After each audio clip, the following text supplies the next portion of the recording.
Улс аймгийн боловсрол шинжилгээ ухааны газрын хүн болох багаасаа нэг хөтөлбөрийн бяцхан даамчин зорилтыг хэрэгжүүлэх хүрээнд насан туршийн суралцсан төвөөс даам тоглох арга зүй, сайн туршлага түгээн дэлгэрүүлэх ажлуудыг үе шатаагаар зохион байгуулж байгаа билээ.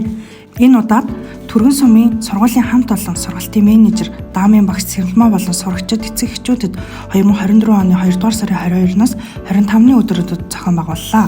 Даамын сургалтын хүрээнд даамын сурагч багш бэлтгэх арга зүйн сургалтанд 9 багш ажилчид даамын 2/2 програмд хичээл заах, анхан шатны сурах хүчийг ашиглах, бодлого бодох арга зүйн зөвлөгөө.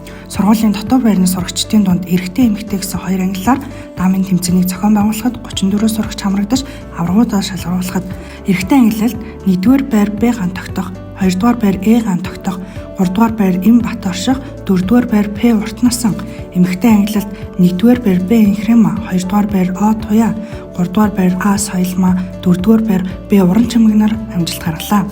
Мөн даамын дугуулангийн агсан шатны сургалтын 12 сурагчдад дунд шатны 1-2 дугаар шат, байрлалын анхан шатны хичээл зэрэг 4 сурах бичгийн агуулга үзэж судалсан. Сорилт тэмцээн зохион байгуулахад 1-р байрыг Мандах наран, 2-р байрыг Нямхүү, 3-р байрыг Цээлээс өрн агсан шатны сурагчдын эцэг эхчүүдэд зориулсан амжилтын нууц гэж юу вэ сэдв сургалт зохион байгуулж ажиллалаа. Сургалтын үйл ажиллагааны талаар Сэрэлмаа багш сэтгэлдээ илэрхийллээ. За сургалтанд маань 12 сурагч, багш, эцэг эхийн төлөөлөл хамрагдсан байна.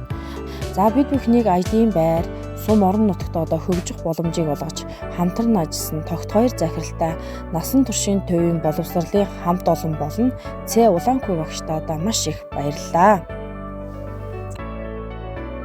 Энэ аяллахаа хүрээнд ард иргэд хүүхэд багчуудын зурагт ухаалаг утасны хэрэглээг багасгаж тэдний чөлөө цагийг зөв боловсон өнгөрүүлэх нөхцөлийг хангах энэ үеднээс даамчин сум 2022 аяныг 22 онд анх өрнүүлсэн. Тэгээд энэ аянд маань Түргэн сумын иргэд хөдөлмөрчид, төрийн налбан хаагчид, хурлын төлөөлөгчид, мөн Улаанбаатар хотоос нутгийн ахан дүүс нэгдэж даам хандуулсан. Үүний үр дүнд сургуулийн сурагчид сурагч бүр цүнхэндээ даамтай, дотор байрны тасаг бүр даамтай, сургууль цэцэрлэгийн анги бүлэг бүр даамтай болсон байгаа.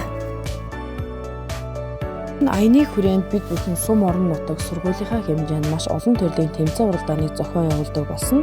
Үүний нэг болох Түргэн сумын ерөнхий боловсролын сургуулийн Ахмад багш ардын боловсролын тэргүүний ажилтнанд Отоогийн нэрэмжит даамчин гэр бүл тэмцээний 3 дахь жилдээ зохион байгуулж байна.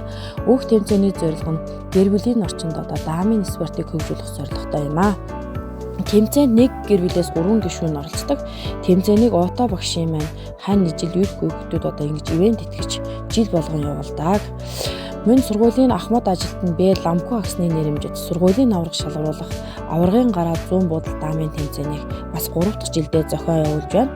Уг тэмцээнийг маань Ламхуу ахын гэр бүл үр хүүхдүүд хань жил ингэж ивент итгэж зохион явуулдаг юм аа. Мөн бид бүхэн 23 онд гоц нүүдэл нэртэй даамын холбоог үүсгэн байгуулж холбооны үйл ажиллагаа дэмжиж сумын иргэдийн төлөөлөгчдийн хурлаас шатар даам тоглох цаг гээд 2 сая 500 мянган төгрөгийн дэмжлэг үзүүлсэн байгаа. Ингээд нийт хурлынхаа төлөөлөгч нартай бас маш их баярлалаа. 2024 онд аймгийн аврах шалгаруулах тэмцээнээс алт мөнгө, хүрэл медаль хүртэж 5 хүүхэд улсын аврагад оролцох эрх авсан. Улсын аврагын тэмцээнээс эх 4 сард болох Аз твийн аврагад оролцох эрхийг 3 хүүхэд авсан. Манай сурагчдыг уралдаан тэмцээнд оролцоход уран байр, хоол, унд, унааны зардал гээд үргэлж туслаж дэмжиж байдаг сумын зас даргыг буян жаргал болон зас даргын дэргэдэх зөвлөлийн гишүүдтэй эцэг их бяцхан шав нарынхаа өмнөөс маш их баярлаж талархаж явдгаас илэрхийлье.